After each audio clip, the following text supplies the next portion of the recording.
Em nome do Pai, do Filho e do Espírito Santo. Amém.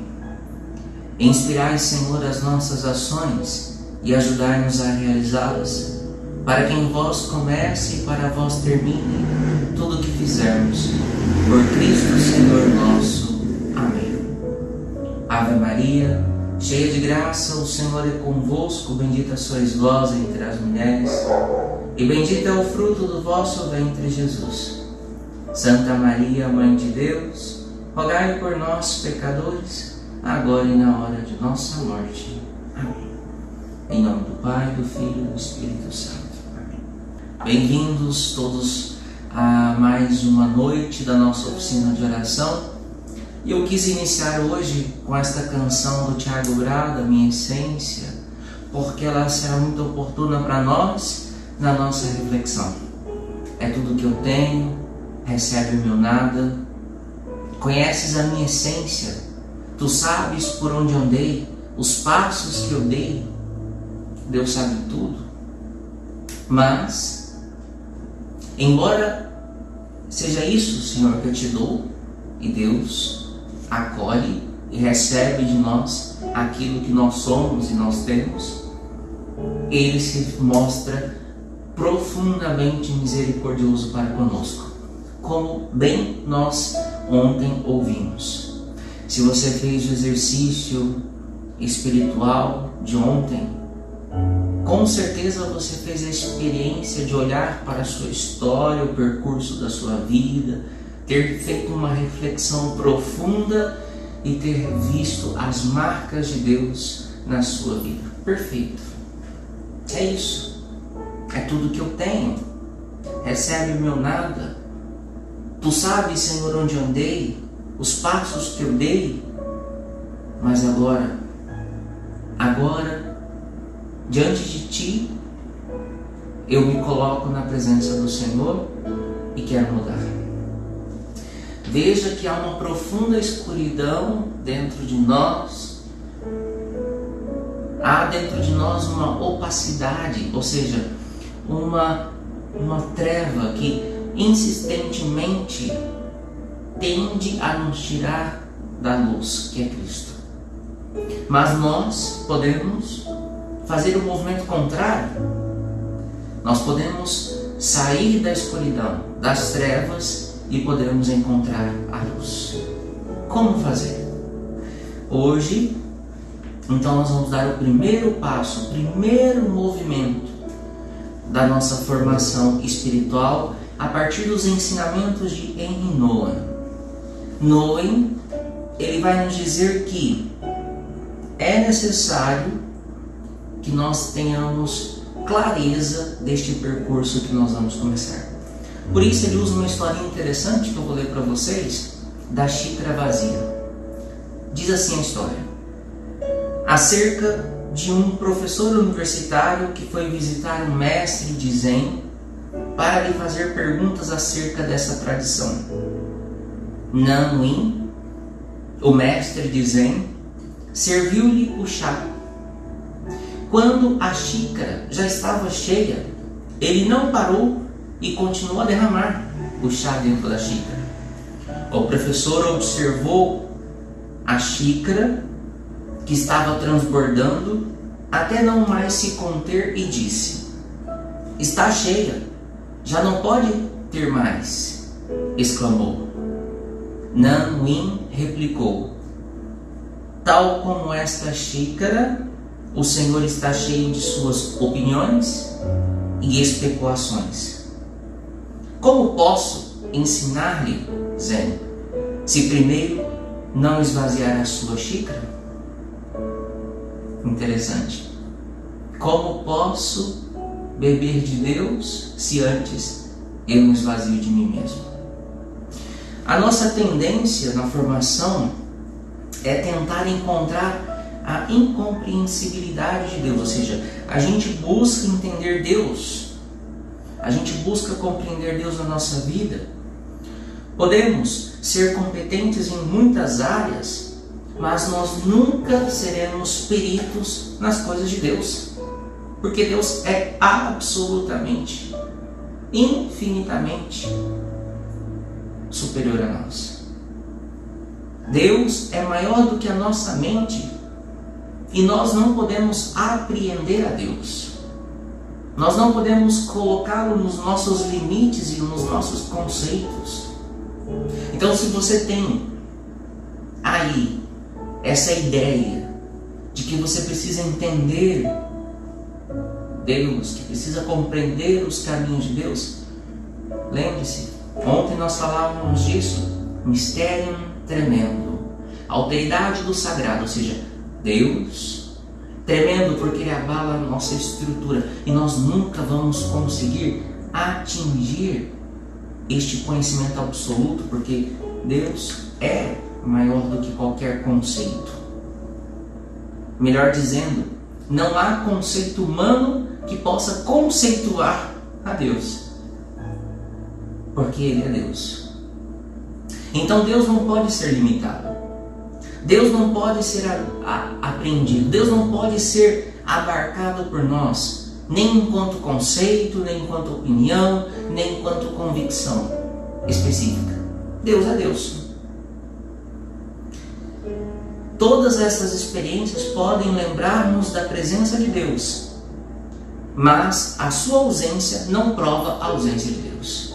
Nós podemos fazer várias experiências de Deus. Elas nos dão pistas, sinais, elas nos fazem ter percepções, mas nunca esvazia Deus mesmo.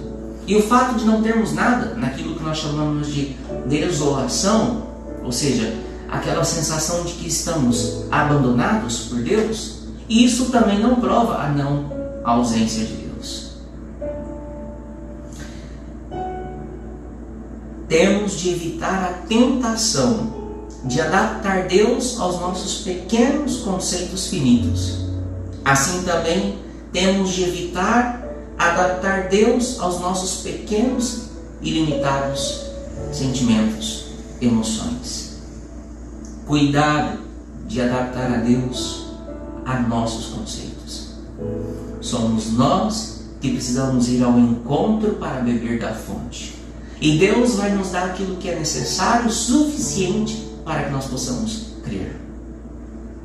Aquilo que Ele quer nos dar. Nada mais. Nada mais.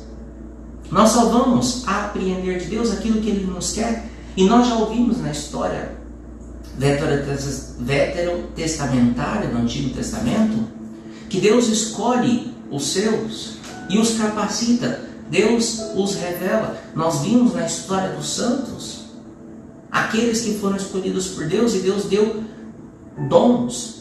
Deus os capacitou de dons porque Deus quis. Deus que vai escolhendo os seus. Veja, um teólogo ou um padre com uma boa formação apenas pode apontar para a tendência universal de reduzir Deus às nossas concepções e expectativas limitadas e apelar que tenhamos a mente e o coração receptivos à revelação de Deus. A nossa função é isso, é mostrar Deus naquilo que nos é possível compreender dentro do mistério, diante da sabedoria que Deus mesmo concede à sua igreja, a nós. E a partir daí, nós precisamos, as nossas mentes e o nosso coração estejam receptivos à revelação de Deus, ou seja, ao modo como Deus quer que nós caminhemos. Então, à semelhança do professor lá da parábola da xícara vazia, o que temos de fazer para procurar este Deus incompreensível? A resposta é: quando estivermos dispostos a esvaziar a nossa xícara e a deixar fazer da nossa experiência individual o critério para nos aproximarmos dos outros, talvez consigamos ver que a vida é maior do que a nossa vida pessoal, que a história é maior do que a nossa história familiar, que a experiência é maior do que a nossa experiência particular e que Deus é maior do que o nosso Deus. o nosso Deus que nós criamos e pensamos. Deus é muito mais do que Ele. A nossa história, com H maiúsculo, é muito maior do que a minha história pessoal e particular. A nossa experiência de Deus é muito maior do que a experiência de Deus na história. A experiência de Deus na história é muito maior do que a minha. Então é preciso que nós tenhamos essa clareza. E para tanto, nós precisamos ter um esvaziamento receptivo. O que é um esvaziamento receptivo, segundo Noé? O esvaziamento receptivo é a experiência que manifesta a abertura de espírito a nossas experiências, ou seja, o nosso conhecimento. É muito maior do que o nosso conhecimento. É estar aberto para que Deus possa revelar do jeito que Ele quer e como Ele quer a nós. Isso é um esvaziamento receptivo. Essa abertura manifestada por Deus e acolhida por nós. Mais ainda do que a mente, é o coração que precisa de ficar suficientemente vazio para o Espírito nele entrar e encher. Isso é importante. A xícara vazia, na qual nós usamos na parábola do início, a historinha, hoje deve ser mais do que a nossa mente, o nosso coração. E nós já ouvimos nas oficinas anteriores que o coração é o lugar onde há o encontro com Deus. Então, é ali que nós precisamos esvaziarmos, ter a abertura necessária. A este processo de autoesvaziamento e de preenchimento pelo Espírito nós chamamos de formação espiritual. É o que nós estamos fazendo. Nós estamos nos autoconhecendo. E ao nos autoconhecer, nós estamos abrindo as portas para Deus, vivendo nesta abertura com Deus. E é isso que é o perfeito. Então, há um desenvolvimento gradual do coração de Deus na vida de um ser humano, apoiado na oração contemplativa, na comunidade e no serviço compassivo. Veja, para que esse desenvolvimento aconteça, para que de fato aconteça a formação espiritual, que é o autoesvaziamento e o preenchimento pelo Espírito, diz Noé, nós podemos nos utilizar de 3 ferramentas, 3 aspectos importantes. Primeiro, a oração contemplativa. Segundo, a comunidade. E terceiro, o serviço compassivo. Ele já traz para nós uma outra perspectiva para transformar as nossas opacidades, ou seja, as escuridões, em transparência, em luz. Agora nós vamos ver cada uma dessas características. A primeira delas é a oração contemplativa, que traz à luz a obscuridade do nosso coração. Para aqueles que rezam com o coração, o mundo perde a sua obscuridade e torna-se transparente.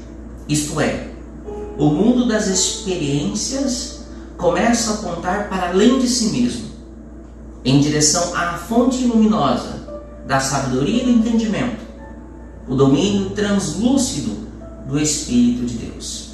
Aqui, em outras palavras, o que Noé está dizendo para nós é que à luz desta oração contemplativa, o mundo precisa de deixar. Vou fazer em outra expressão.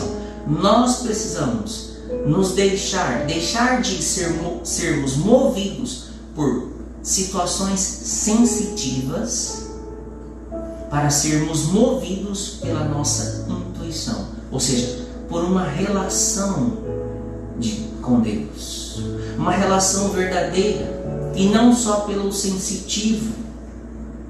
Ele diz muito bem, ele deixa claro, o mundo das experiências começa a apontar para além de si mesmo. em direção à fonte luminosa. Então não é só o sentir, mas é o viver, o fazer a experiência. É o estar e permanecer com Deus. Contemplar é ver. Oração contemplativa é a capacidade que nós temos, enquanto instrumento, enquanto pedagogia, de ver aquilo que nós não conseguimos ver sem a oração. É tornar visível aquilo que está oculto à visão comum. Então, essa oração contemplativa tornará possível a mim ver aquilo que é oculto a mim. Porque nós estamos viciados e tendenciosos a olhar para determinadas situações e já emitirmos julgamentos e perspectivas, porque tudo é muito lógico, nós já temos posicionamentos formados, enfim. Não é por aí. É preciso parar, olhar para o fato, olhar para a situação e, por meio da oração contemplativa, à luz da palavra de Deus, a partir daquilo que nós aprendemos ontem, ouvindo a Deus, nós vamos enxergar para além daquilo que nós estamos vendo humanamente. Porque Deus abrirá para nós a verdade que está em si mesma, nas coisas que de forma imediatista nós não conseguimos ver. Por isso que muitas vezes alguns reclamam: Padre, mas o senhor não dá resposta na hora que a gente pergunta. Padre, mas e aí? Eu preciso ver, mas não com os meus olhos. Eu preciso deixar Deus falar, para que eu possa, quando tomar a decisão, que essa decisão não seja minha, mas segundo a vontade de Deus. E talvez, se nós aprendêssemos isso quem faz é a igreja nunca vai bater o martelo diante de qualquer situação sem antes ter a certeza e a clareza das moções do Espírito. Isso pode levar 1 ano, 2 anos, 10 anos, 50 anos, 100 anos, não importa o tempo. O importante é que durante esse período nós estamos aprendendo com Deus. E Deus está nos ensinando. Só que o nosso imediatismo, a nossa impaciência, o fato de vivermos num mundo em que as respostas precisam estar a pronto momento, nos impedem de fazer aquilo que é necessário ser feito. Então, o que Noé está dizendo para nós é a visão da verdadeira natureza das coisas, que ele chama de teoria psique. É olhar para as coisas e ver a verdadeira natureza delas. O nosso exercício aqui, hoje, a partir desta oração contemplativa, é olhar para as coisas e ver a verdadeira natureza delas. Quem contempla, vê as coisas como elas realmente são. Vê a verdadeira ligação entre as coisas e sabe, como dizia Thomas Merton, o que realmente importa. Porque em meio a tantas coisas, existe aquilo que realmente importa. Aquilo que é essencial. Eu sempre disse isso nas homilias. Em meio a tantas coisas, existe sempre aquilo que é essencial. Só que para identificar e ver o que é essencial, eu preciso desta teoria psique, ou seja, desta visão da verdadeira natureza das coisas, que somente por meio da oração contemplativa eu poderei verdadeiramente enxergar. Então, para se chegar a tal clareza, é necessário observar uma disciplina espiritual, libertando-nos das vendas que nos impedem de ver claramente. Sim, porque nós estamos viciados, como eu disse. Somos tendenciosos, como eu disse. Porque já criamos nas nossas teorias já ligamos os nossos raciocínios lógicos e imediatamente imprimimos os nossos julgamentos.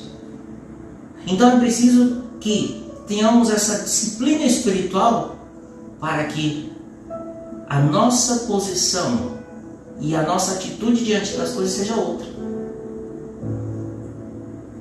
Merton disse que a vida contemplativa é aquela que nos movemos constantemente da opacidade, da obscuridade, para a transparência.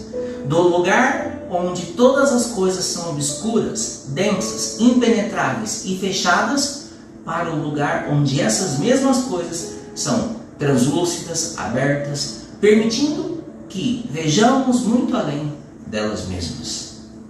Mas para isso é preciso a oração contemplativa. É preciso parar. É preciso ser iluminado pela palavra. É preciso ter a capacidade de escuta para que então possamos ver, ouvir aquilo que Deus quer que nós enxerguemos além das coisas mesmas. É a visão da natureza das coisas. A prática da oração contemplativa revela-nos a verdadeira natureza das coisas. Desmascara a ilusão de controle, de possessividade, de pretensionismo, de falso ego, porque, como eu disse, nós tendemos a termos os nossos esquemas prontos, as nossas dependências, as nossas carências nos levam a um raciocínio lógico, rápido, imediatista, e para tanto é preciso quebrarmos este movimento. E a oração contemplativa nos ajuda a quebrar e nos ajuda a ver a natureza das coisas mesmas. Viver espiritualmente no mundo é desmascarar a ilusão, dissipar a escuridão e caminhar na luz. Por isso que eu, você, nós sofremos muito. Porque às vezes nós queremos respostas, mas estamos cegos. Nós queremos respostas, mas estamos desorientados e não sabemos onde buscá-las, o que fazer. Porque essa visão da natureza das coisas não nos é tateável, não nos é alcançável. Por quê? Porque nós não temos a prática da oração contemplativa. Porque nós não temos a busca do silêncio, da oração, da leitura orante, da vivência em comunidade, do serviço, como ontem nós aprendemos. No processo da formação espiritual, tudo na vida pode tornar-se uma visão clara da natureza das coisas. O Espírito de Deus mostra-nos como mover-se continuamente da obscuridade para a transparência, em 3 relações fundamentais. Primeiro, a natureza. Segundo, o tempo. Terceiro, as pessoas. Então, Deus pode agir e age por meio dessas 3 realidades: por meio da natureza, por meio do tempo e por meio das pessoas. Vejamos acerca da natureza. Como a natureza se transforma e, ao se transformar, nos transforma. Como que nós olhamos para a natureza? Nós olhamos para a natureza de forma subjetiva ou olhamos para a natureza de forma objetiva? Olhar para a natureza de forma subjetiva é encontrar nela Deus e as respostas que ela mesma nos fornece. Olhar para a natureza de forma objetiva é apenas encontrar na natureza aquilo que nós queremos, os benefícios que nós vamos encontrar. Vejamos, tudo na natureza encerra grandes segredos, que só podem ser revelados se escutarmos cuidadosamente e seguirmos espiritualmente a sua verdadeira forma. John Henry Newman vê o mundo visível como um véu. Tudo que existe ou acontece visivelmente esconde, ao mesmo tempo insinua e, acima de tudo, serve num sistema maior de pessoas, fatos, eventos que está para além de si mesmo. Então, as coisas estão de tal modo dispostas, o mundo de tal modo está exposto, organizado, que ele em si mesmo nos dá as respostas. Mas para isso existe um véu que nos impede de ver. E para que nós possamos ver e transpassar esse véu, é necessário então a oração contemplativa. É necessário a teoria psique de Noé, que é a visão da natureza das coisas. Viveríamos de uma forma muito diferente se estivéssemos constantemente cientes deste véu e se sentíssemos em todo o nosso ser que a natureza deseja que escutemos e observemos a grande história do amor de Deus para com ela. Quando a primeira vez eu li esse livro, foi no momento que eu estava fazendo afastado para o meu tratamento, e achei interessante porque até então eu dizia que 3 coisas eram necessárias: poste, poluição e asfalto. Eu não gostava muito da minha relação com a natureza. E eu comecei a observar e ver a natureza de uma forma diferente. Hoje, estar na natureza me encanta, porque eu consigo encontrar a Deus numa folha que cai. Eu me lembro bem que eu estava fazendo um retiro no início do ano passado, e diante de uma situação pela qual eu estava rezando, de repente caiu uma folha seca em cima da minha Bíblia, e ali estava a resposta pela qual eu precisava.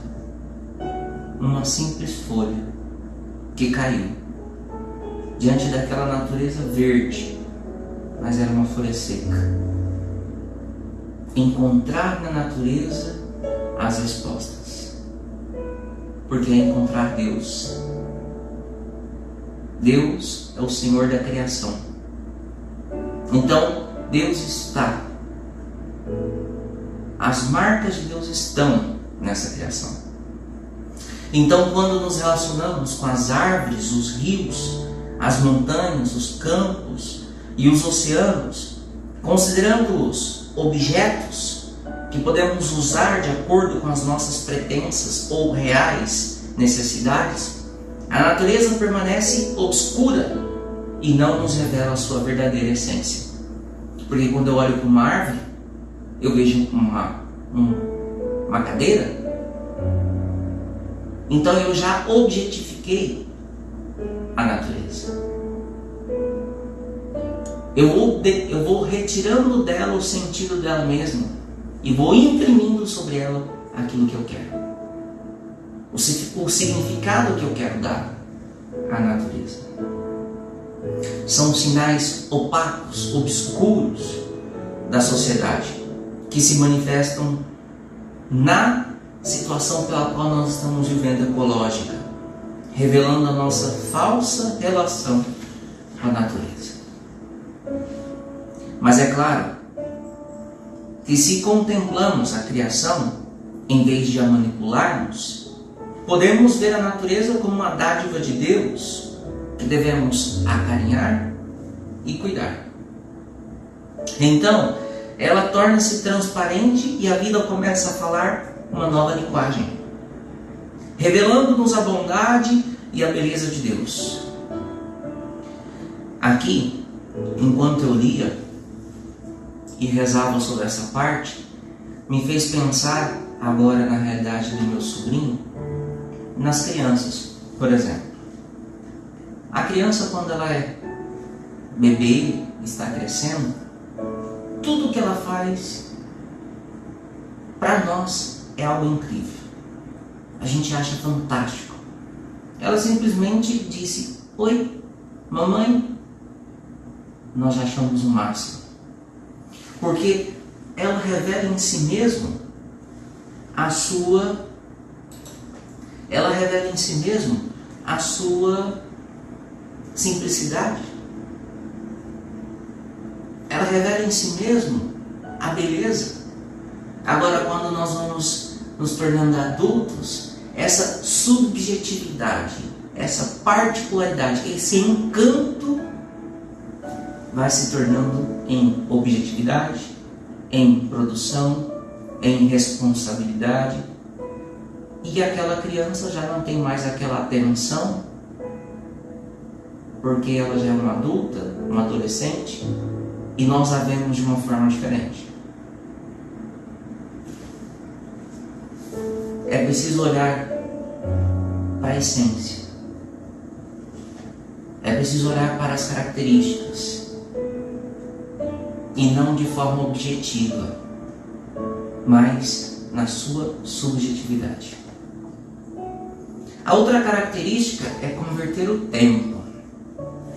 No processo da formação espiritual, recalibramos não só a nossa relação com a natureza, mas também com a qualidade de tempo. O tempo ameaça constantemente tornar-se o nosso inimigo. Ele escraviza-nos. De fato, várias vezes nós já fizemos as perguntas: se eu tivesse tempo, se eu pudesse fazer isso hoje, ou sei que estás muito ocupado, mas será que tens um minuto? O tempo hoje se torna para nós um vilão. De fato, parece que já não possuímos mais tempo, mas que o tempo nos possui. Agora, isso se dá porque nós vivemos no tempo Cronos. Os acontecimentos da nossa vida não são mais do que uma série aleatória de incidentes e acasos sobre os quais não temos qualquer controle. O tempo então se torna para nós obscuro. Não conseguimos ver através dele. Não vislumbramos a coerência da nossa história. Encaramos as decepções, o desemprego, as perdas materiais, as doenças, a morte como perturbação sem sentido, a negar e evitar se possível. Vamos olhar para isso que nós estamos vivendo? A gente pode olhar para isso, mas não consegue ver através disso. Por quê? Porque o modo como nós estamos lendo o que nós estamos vivendo é a partir deste tempo Cronos. Ou seja, uma série de incidentes que são consequência de um monte de coisa, e portanto nós ficamos meio que paralisados diante disso. A vida se torna então exaustiva, porque afinal de contas são tantas situações que nos cansam. Nós precisamos converter esse tempo Cronos para o tempo Kairos. E o que seria o tempo Kairos? O tempo Kairos é a oportunidade de mudar o coração, ou seja, a oportunidade de ver o tempo, de ver o modo como nós estamos atravessando pelas coisas, pelos fatos, pelas situações, no dia a dia. O Cronos não nos dá a percepção, é apenas um emaranhado de situações. O Kairos é uma oportunidade.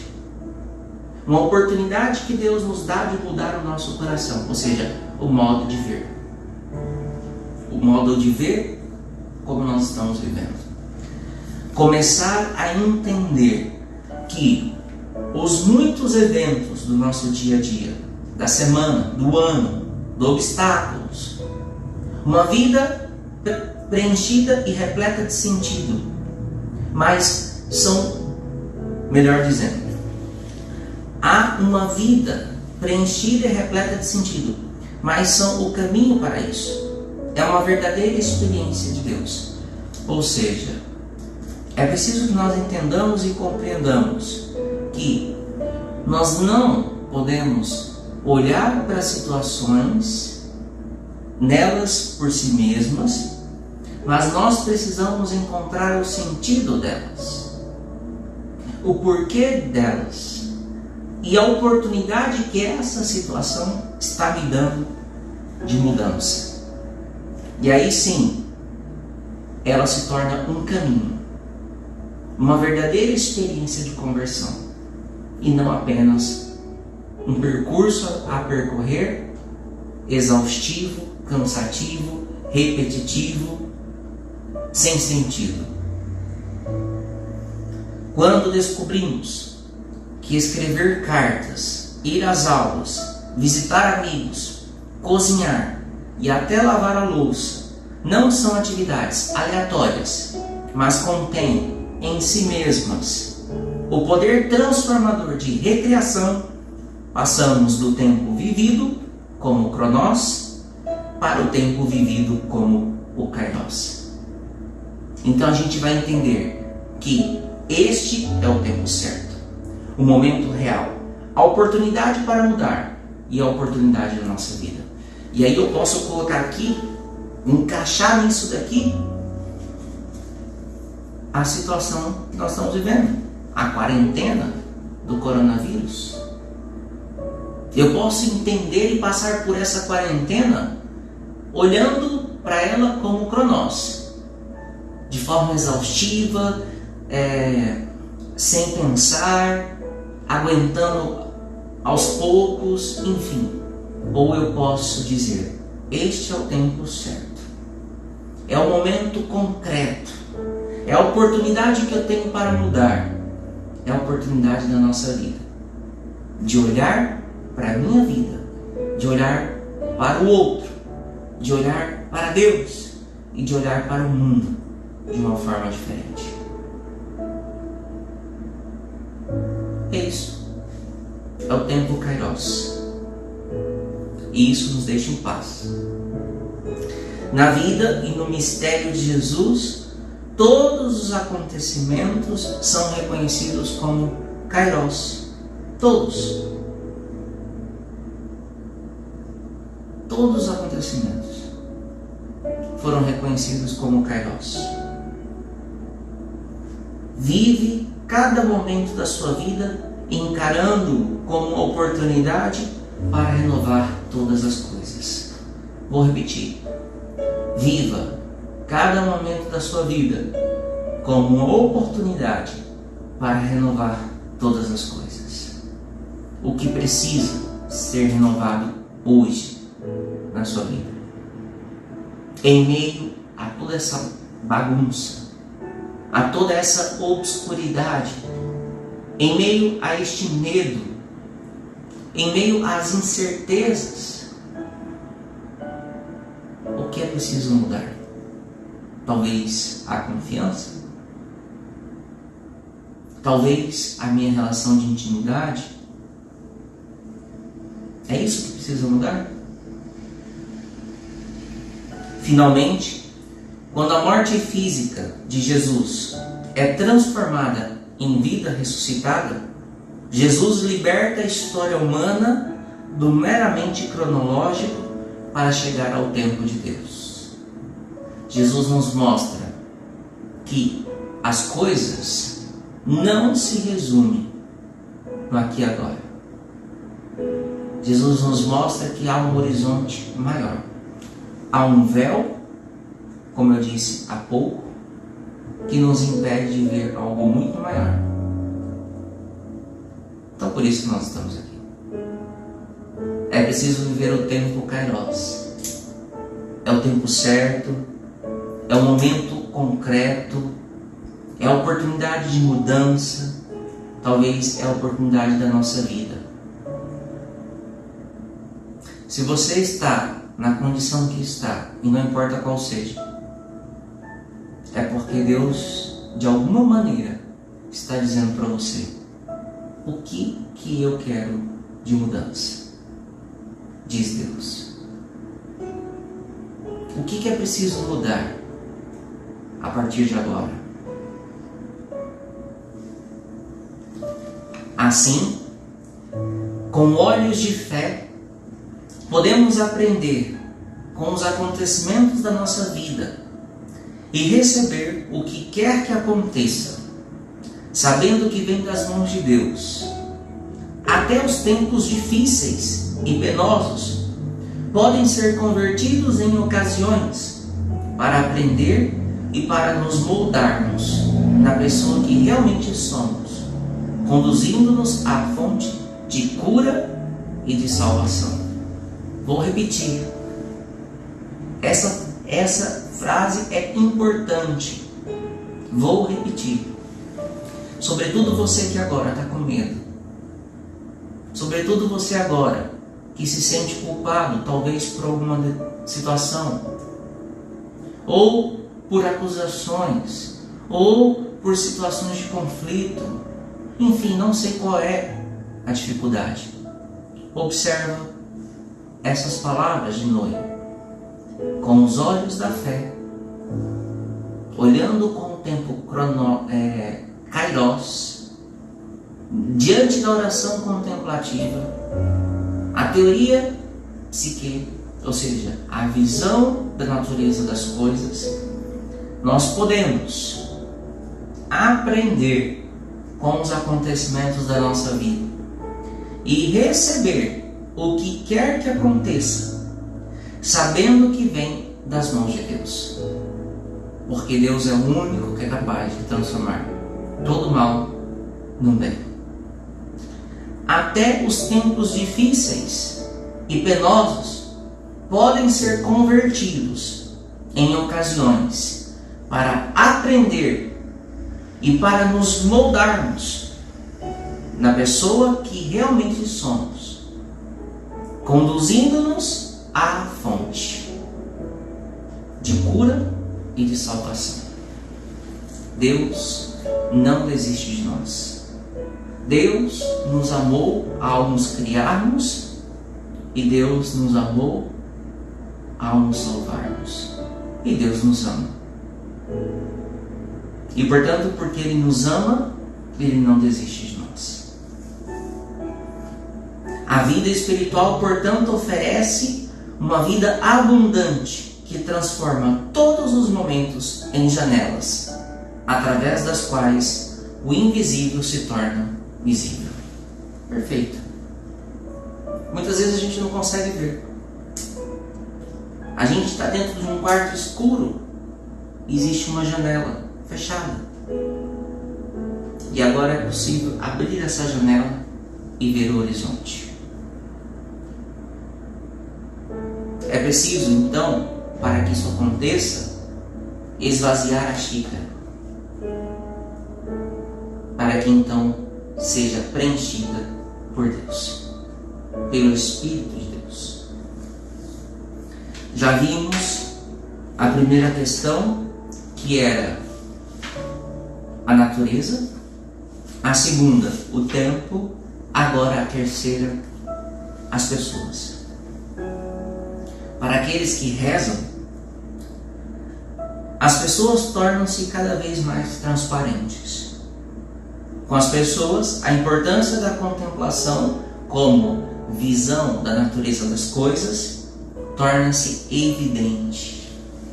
Aqueles que realmente buscam, na oração contemplativa, olhar para a vida e para as pessoas com uma visão da natureza das coisas, essas, a reação, a atitude, o comportamento das pessoas é outro. Isso é evidente. Na sociedade em que vivemos, é difícil ver as pessoas na sua transparência, porque estamos condicionados a relacionarmos com as pessoas como personagens, que usamos conforme queremos ou nos é útil. Sim, nós muitas vezes usamos as nossas máscaras sociais para vivermos nos grupos, para vivermos no ambiente e para que assim possamos sobreviver. Só que isso gera uma despersonalização, porque essas muitas personagens, na verdade, matam o verdadeiro eu. Uma das grandes tentações é sermos seletivos em relação às pessoas com quem nós queremos nos relacionar. Isso acontece, né? Nós vamos categorizando, e eu posso dizer no âmbito daqui dos religiosos, nós vamos muitas vezes categorizando os crentes dos ateus, os ortodoxos dos não ortodoxos, os santos dos pecadores, os praticantes dos não praticantes, os conservadores dos progressistas. Nós vamos criando categorias e muitas vezes caímos na tentação de sermos seletivos em relação às pessoas às quais nós queremos nos relacionar. Categorizar é comum, mas diz Noem que é restritivo. Rotular é sempre limitivo, ou seja, há uma limitação. Revela muito acerca das nossas inseguranças e dá-nos um entendimento falso da verdadeira natureza de quem nos rodeia. Sim, porque nós vamos nos criando, nós vamos nos constituindo em grupos de afinidade, porque muitas vezes pode representar a segurança que precisamos, na qual internamente há uma insegurança profunda. Uma pessoa é mais do que aquilo que ela aparenta ser.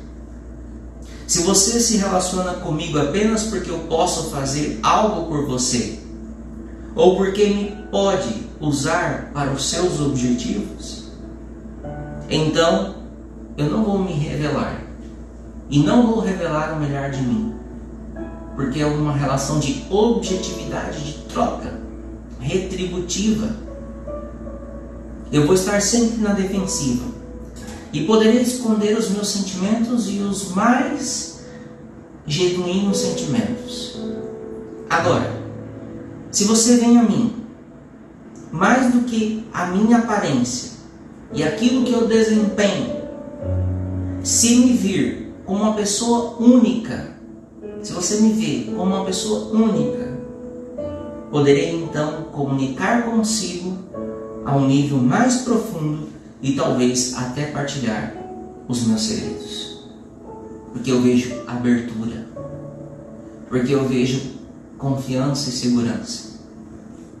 A palavra pessoa vem do francês antigo personale, que significa soar através de.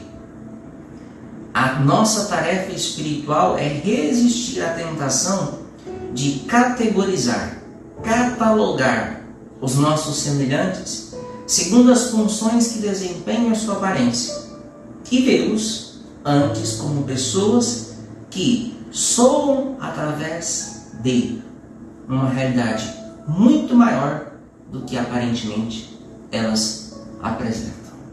Ou seja, olhar para as pessoas enquanto o que elas realmente são e não as representações sociais delas. Como pessoas, soamos através de um amor maior do que aquilo que podemos compreender, de uma verdade mais profunda do que aquilo que podemos exprimir e de uma beleza mais exuberante do que aquilo que nós podemos aprender.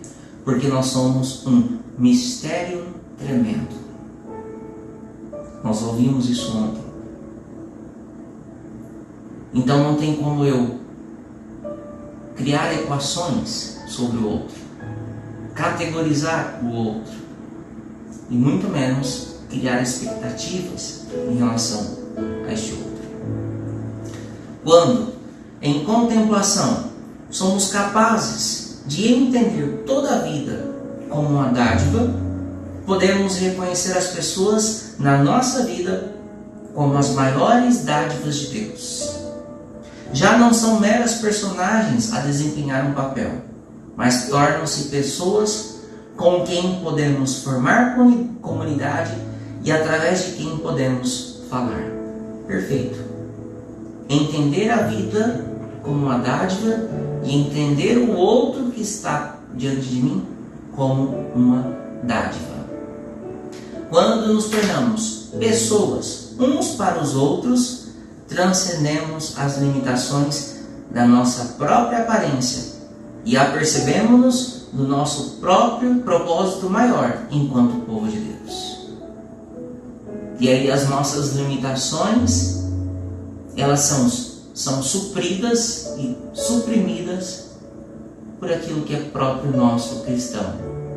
A capacidade de amar, a capacidade de suportar-nos uns aos outros, a capacidade de perdoar-nos mutuamente, a capacidade de ir na essência e não ver apenas aquilo que aparentemente eu quero ver. A formação, em síntese, a formação espiritual requer uma disciplina constante de oração para podermos passar da obscuridade para a transparência. Então, hoje nós aprendemos três elementos: a natureza, o tempo e as pessoas, para que nós possamos passar da obscuridade para a transparência, para que possamos não olhar para as coisas de forma cronós, mas kairos, ou seja, como uma oportunidade da nossa vida, como o tempo certo, como o tempo concreto, é oportunidade de mudança. A natureza deixa de ser uma posse a controlar e passa a ser uma dádiva a acolher e a partilhar. O tempo deixa de ser uma série de acontecimentos aleatórios para se tornar uma oportunidade constante de transformarmos o nosso coração. Podemos aproveitar o momento presente e assim estar em paz. E enquanto deixamos ver as pessoas como figuras interessantes que queremos conhecer ou de quem nós podemos nos aproveitar e as encararmos como pessoas que soam através de uma realidade maior que as transcende, elas podem ser amadas, protegidas e compreendidas. Então, esta oração contemplativa ajuda-nos a remover as nossas vendas e ver o mundo como ele é realmente, sacramental. Ou seja, um mundo que tem a identidade de Deus.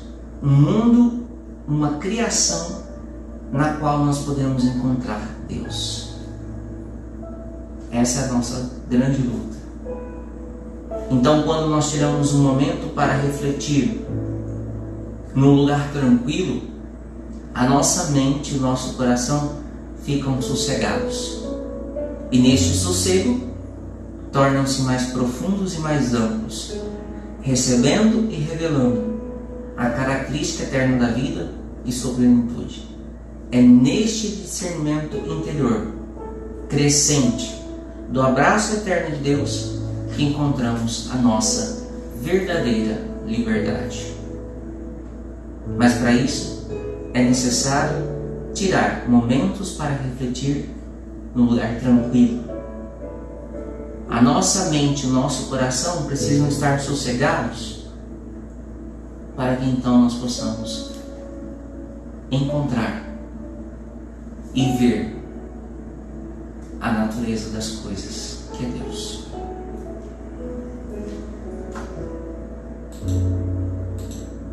Assim eu encerro essa noite. Até passei um pouquinho do horário. E acredito que hoje nós fizemos um mergulhar bonito na vivência da fé e da oração, né? E para isso, como exercício espiritual, eu gostaria que vocês pegassem na Sagrada Escritura.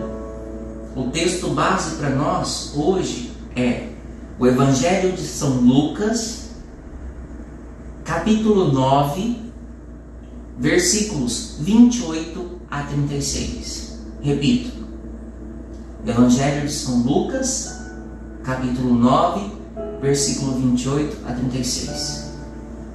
E as questões são: imagine a sua vida como uma xícara a transbordar de opiniões, ideias e atividades. Faça uma lista das muitas distrações que, em atitude orante, quer pedir a Deus que remova, para dar espaço a uma visão mais ampla da sua vida e do mundo de Deus. Então, olhar a sua vida como uma xícara que transborda de opiniões, ideias e atividades. Fazer uma lista das distrações em atitude orante e pedir a Deus que remova, para dar espaço a uma visão mais ampla da sua vida e do mundo de Deus. O segundo aspecto: na maior parte do tempo ficamos no vale e temos dificuldade de subir a montanha, porque o evangelho que nós vamos ouvir, esse que vocês vão rezar, é a transfiguração do Senhor. Então Jesus que sobe. O que me impede de estar na montanha com o Senhor? Essa é a pergunta. Como tem sido minha qualidade de tempo para Deus, para mim e para minha família? Repito, na maior parte do tempo ficamos no vale, lá embaixo, e temos dificuldade de subir a montanha. Então pergunto: o que me impede de estar na montanha com o Senhor? Segunda pergunta: como tem sido minha qualidade de tempo para Deus, para mim e para minha família? O Senhor esteja convosco, Ele está no meio de nós. Por intercessão da bem-aventurada Virgem, abençoe-vos Deus Todo-Poderoso, Pai, Filho e Espírito Santo. Amém.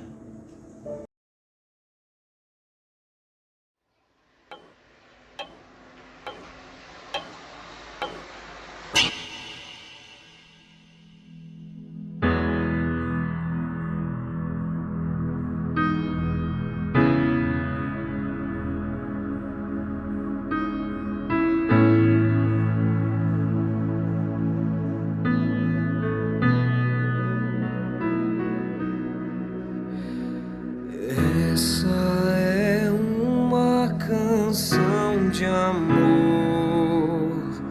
Veja onde está o seu coração. Coloque-o na palma da mão. É preciso ofertar o amor mais sincero, o sorriso mais puro, mais fraterno. O mundo precisa saber a verdade. Passado não volta, futuro não temos, e o hoje